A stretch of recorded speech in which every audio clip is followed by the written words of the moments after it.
On August the 2nd, the U.S. Speaker of the House of Representatives, Nancy Pelosi, sneaked into Taiwan, becoming the first U.S. Speaker to visit the island in 25 years. The trip has drawn concerted criticism around the world for her reckless, high-profile and unnecessary provocation at a time when relations between China and the U.S. were already at an all-time low. She touts the trip as a victory for democracy, but in the great democratic country she came from, things don't look too pretty. The economy is getting worse by the day. People are getting killed in the streets due to rampant gun violence, and women are denied their rights over their own body. Things are bad even in her own home. California has had more than 90,000 COVID-19 deaths, and another emergency over monkeypox virus was just announced. Yet the speaker left that mess for a foreign trip. Why is that? What kind of politician has she been? Welcome to this special production brought to you by The Point with me, Liu Xin, coming to you from Beijing. Today we'll take a look back into the political life of Nancy Pelosi, a vain, opportunistic politician who is out there only for herself.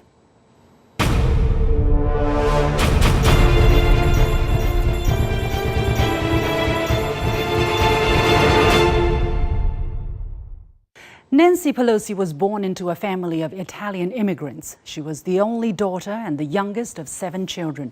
Pelosi's father, Thomas D'Alessandro Jr., was a longtime mayor of Baltimore, Maryland, and her mother was his political organizer. Growing up in a political family, she was steeped in a culture that can be described as machine politics in the East. Politicians there get things done with the single goal of getting votes. The word machine comes from the ability to turn out the votes needed to get its members elected, and the process becomes a routine, reliable, and even literally mechanical. Nancy Pelosi grew up with that machine turning around her 24/7, and after she became a politician herself, she became the embodiment of it. The ends justify the means for everything that she does. It's a question of what she wants to get done and what is necessary to get it done. So it's very transactional in nature, and that's what she has become.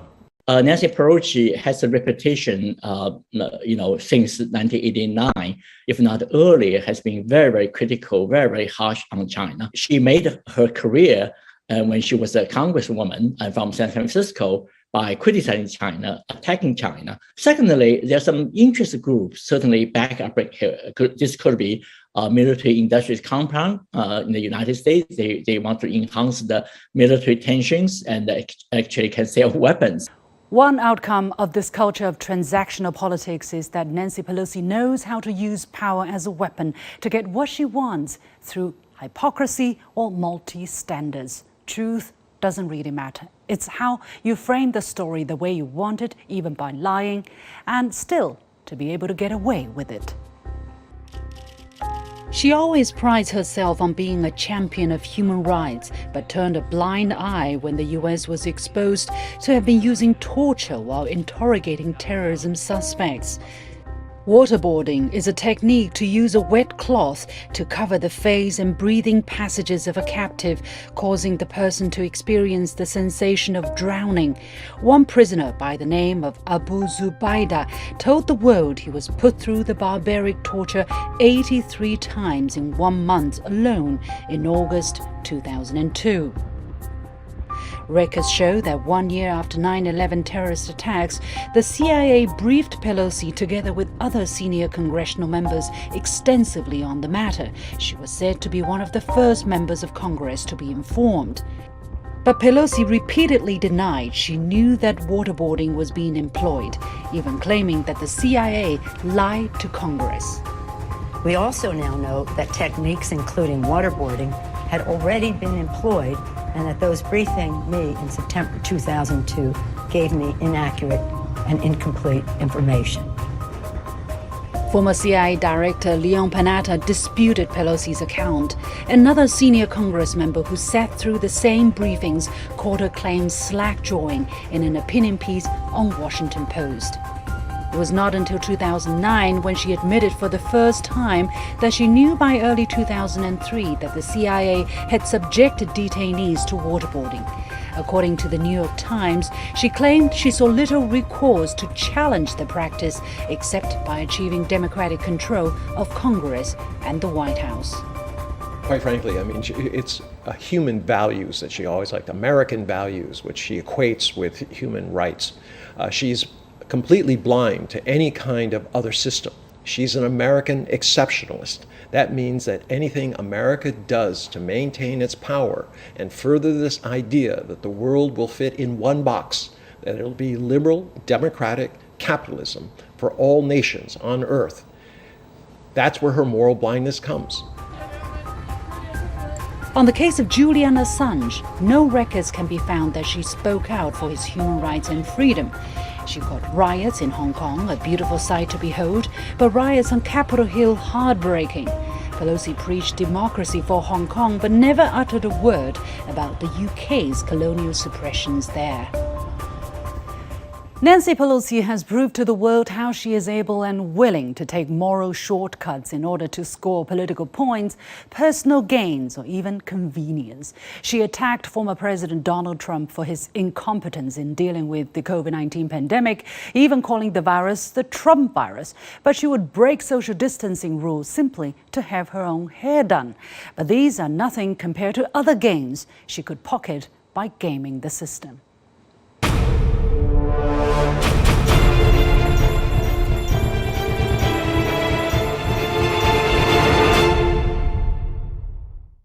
Nancy Pelosi's husband, Paul Pelosi, has been nicknamed God of Stocks in the U.S. Congress by many here in China. A series of stock investments at the right time have caused many to suspect insider trading by the Pelosis.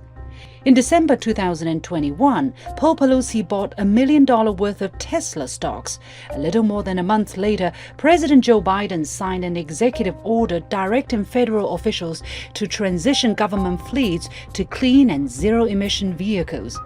As the nation's highest legislator and a champion for climate change, how convincing is Pelosi when she says she had no prior knowledge of Biden's plan? In May this year, Paul Pelosi scooped up another 1 million Amazon stocks months before the U.S. Department of Defense announced to scrap a deal with Microsoft on cloud computing. Similar operations were made with Apple, Walt Disney, Alphabet, and other stocks. The Pelosis have a net worth in the hundreds of millions of dollars, making her one of the richest members of Congress. And the vast majority of their wealth comes from stocks, options and investments made by her husband, with an incredible average return of stocks and options of 56%. When suspected of insider trading, Pelosi has repeatedly said that she has nothing to do with these transactions. And there's more than enough smoke to know that there's a fire here. You cannot be that lucky consecutively. And especially given the position of your wife, whether he heard it from her or heard it from people around her, it doesn't matter. She is compromised. In these types of things, she should have asked him to refrain from investing in stocks where it would be politically sensitive to her. That would be the moral value thing to do. But she didn't do it. In June this year, her husband bought shares of the chipmaker Nvidia, but sold them right before the U.S. passed the so-called Chip Plus bill to boost the U.S. semiconductor industry. According to Nancy Pelosi's deputy chief of staff, Paul Pelosi decided to sell the shares at a loss rather than allow the misinformation in the press regarding this trade to continue. This self-inflicted loss failed to appease the critics who called this a show. Before making her infamous trip to Taiwan, she was asked about whether she was abusing power for financial gains. She again flatly denied before hurrying from the podium. This is obviously not a favorite topic. Has your husband ever made a stock purchase or sale based on information you received from you? No, absolutely not. Okay, thank you. Upon her return from Taiwan, the U.S. House of Representatives is expected to unveil a bill to ban stock trading for lawmakers. When asked whether she would support a ban on stock trading, she refused. "We are a free market economy," she said. "They should be able to participate in that." This was one of the most disappointing and maybe, to put it even less politely, disgraceful comments and views I have heard espoused on this issue We have insider trading laws for a reason. This undermines every bit of trust. It goes to every worst expectation of corruption. And it's not even expectation, it's real.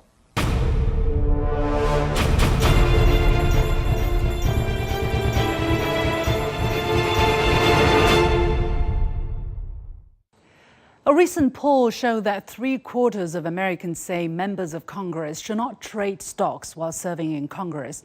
For Pelosi, who's supposed to represent the people who elected her, to get so rich while serving seems not to be a strange idea.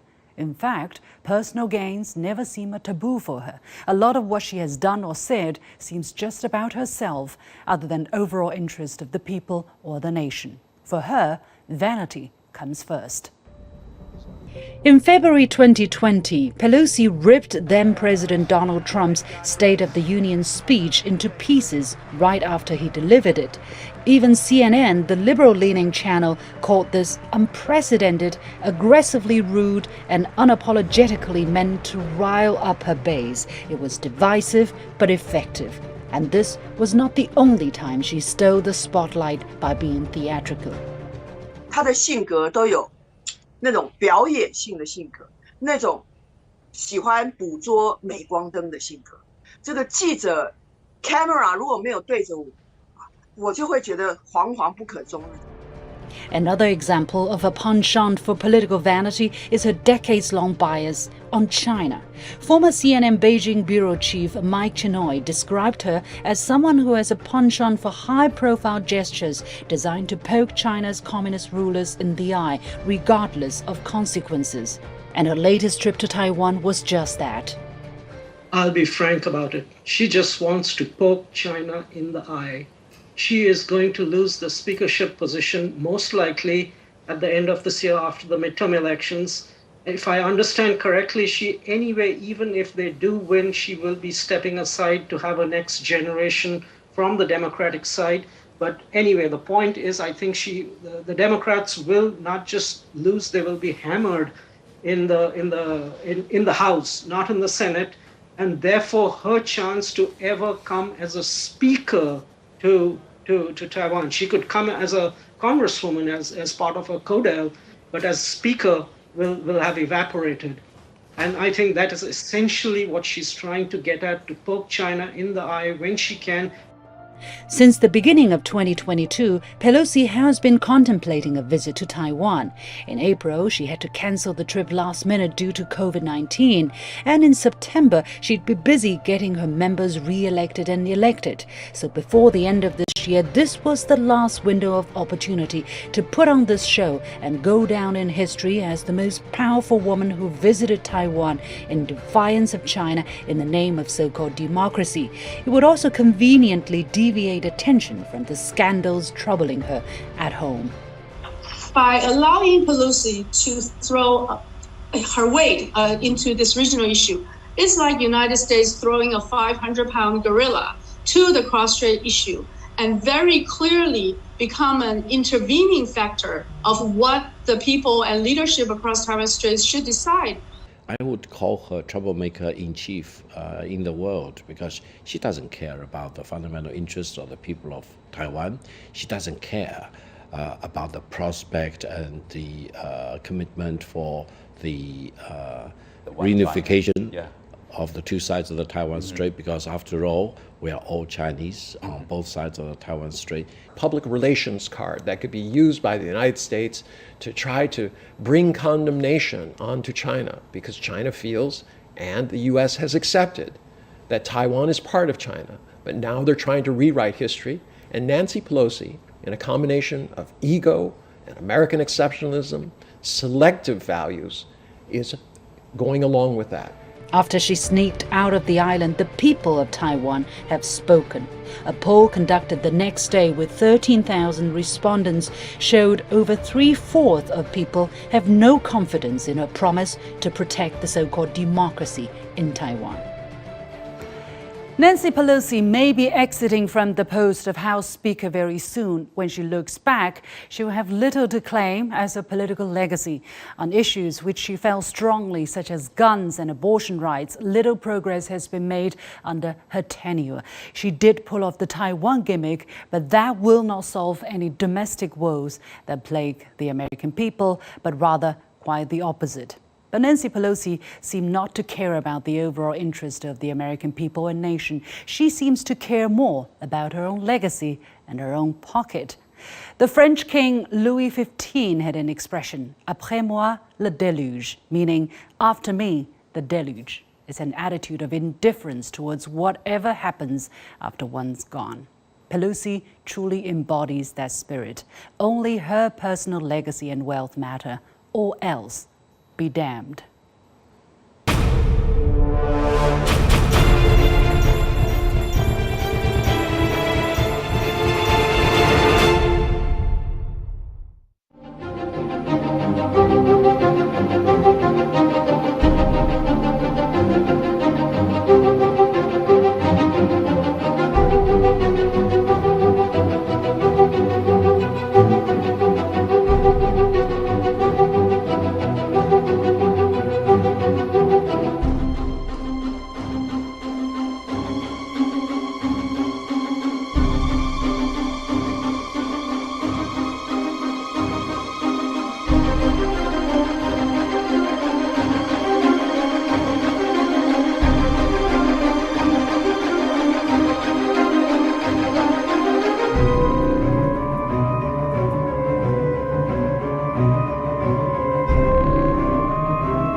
Mass shootings and gun violence seem to have become a part of life in the United States. So far this year, there have been over 360 mass shootings reported and some 25,000 people who've died due to any form of gun violence, according to the Gun Violence Archive. Gun purchases are also soaring, despite Americans already owning more guns than their population. Following a series of shootings this summer, U.S. President Joe Biden signed into law of what some call one of the most significant gun control bills over the past 30 years, but others say is simply not enough. How to understand the root causes around gun control in America? What more has to be done? Welcome to a special series focusing on America's three big society woes. Joining me today from Williamsburg, Virginia is Dr. Robert Spitzer, Distinguished Service Professor and Emeritus from Political Science Department at the State University of New York College at Cortland. From Beijing, Victor Gao, Chair Professor at Suzhou University, and from Philadelphia, Brandon Blackburn Dwyer, President of the consulting firm Grasshopper Strategies. Gentlemen, welcome to The Point. Dr. Spitzer, let me go first to you. As we know, so far this year, the U.S. has recorded over 25,000 deaths of gun violence. That's including deaths of all causes, and over 350 mass shootings. Over 3,000 children and teenagers have been killed or injured as a result of gun violence. What explains the quickly worsening situation on gun violence in the United States? Is there a gap between these numbers and people's experience when living there? Well, there are several factors that explain this rise in gun violence in America. The backdrop to this is the fact that for about almost the last 30 years, crime in every category, including violent crime and gun crime, has been gradually declining. But in the last few years, it started to increase. And that happened partly around the pandemic period. Even though people were not out on the streets, people were home more often. There was a rise in domestic violence, a rise in economic insecurity, in fear. There have been demonstrations around the country in the last few years, and those have been hyped in a way to scare people to some degree. And we have seen, as you're suggesting, a large number of Americans going out and buying guns and increasing the total number of guns. And of course, you can't have gun violence without firearms. And we're a nation that owns a great many firearms anyway. But this recent increase in firearm circulation in the country has predictably led to the count that you just described of gun suicides, gun homicides, and then accidental deaths from guns. And we've also seen an increase in mass shootings. And as terrible as they are, it's important to point out that mass shootings represent a very small proportion of all gun deaths every year, about 1%. It's a serious problem, and there's much more that can be done. And Congress and the president did take a step to address this problem. Let's take a look at the step that the Congress took. Victor, if you agree with the president, if you agree with Dr. Spitzer's laying out of the background of the context of the situation, and also about this bill, the bill expands background checks on people between ages of 18 and 21 seeking to buy a gun. It includes incentives for states to pass so-called red flag laws that allow groups to petition courts to remove weapons from people deemed a threat to themselves or others. It also expands an existing law that prevents people convicted of domestic abuse from owning a gun to include dating partners rather than just spouses or former spouses. Do you think these will significantly reduce gun violence effectively? Well, first of all, this bill to expand background checks for gun buyers is a necessary step, but it is definitely not sufficient. At best, I'm afraid it is whitewashing the root causes of the gun violence in the United States.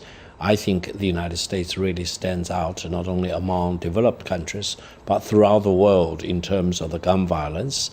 And even up to today, the United States government, agencies, federal government, state governments, you name it, still refuse to address the fundamental causes of the gun violence, which has resulted in so many lives being taken away in the United States. In a sense, the worst enemy of the United States do not exist outside of the United States. They exist inside the United States. So what do you think are or is the biggest root cause? Well, I think if we go back all the way to 1791, when the Second Amendment was enacted, we need to ask one fundamental question. At that time, who could really own a gun? It's not the African Americans. They were enslaved. And they were not American Indians. They were the enemies to be wiped out. And eventually genocide was committed to eliminate the American Indians. They probably were not even females, because the females in the United States at that time did not have guns. So you are talking about a small group of white male who owned guns at that time. And they own guns for what purposes? They own guns to kill the American Indians and enslave the Afro-Americans, and then to deprive the American ladies of their political rights. This is the real root cause of the gun violence in the United States. And I'm very sorry that for more than 200 years, this origin of the gun violence in the United States has not been fully addressed.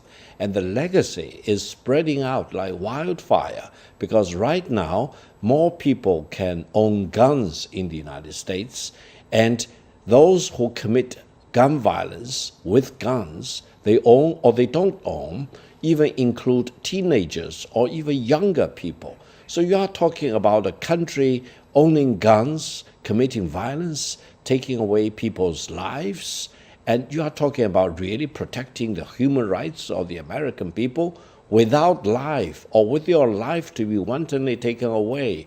What are the human rights you are talking about? I mean, the Constitution was drafted hundreds of years ago, but the situation keeps changing, right? New circumstances, economy is different, society is different, the definition of rights different, challenges are different. How come the American system has not been able to address the changing challenges, and always use that that piece of stone set many decades ago to guide how you behave today? Well, first of all, I think yeah, go ahead, Victor, please. Yeah, first of all, I think the constitutional grant of right to citizens to own guns was based on the wrong premise to start with back in the 19th century. And now we are in the 21st century, and the world we are living in is completely different. The United States is also very different compared with more than 200 years ago. And talking about the guns, you are not only talking about the shotguns, you are talking about automatic rifles, which are more lethal than anything that the constitutional drafters could have imagined more than 200 years ago.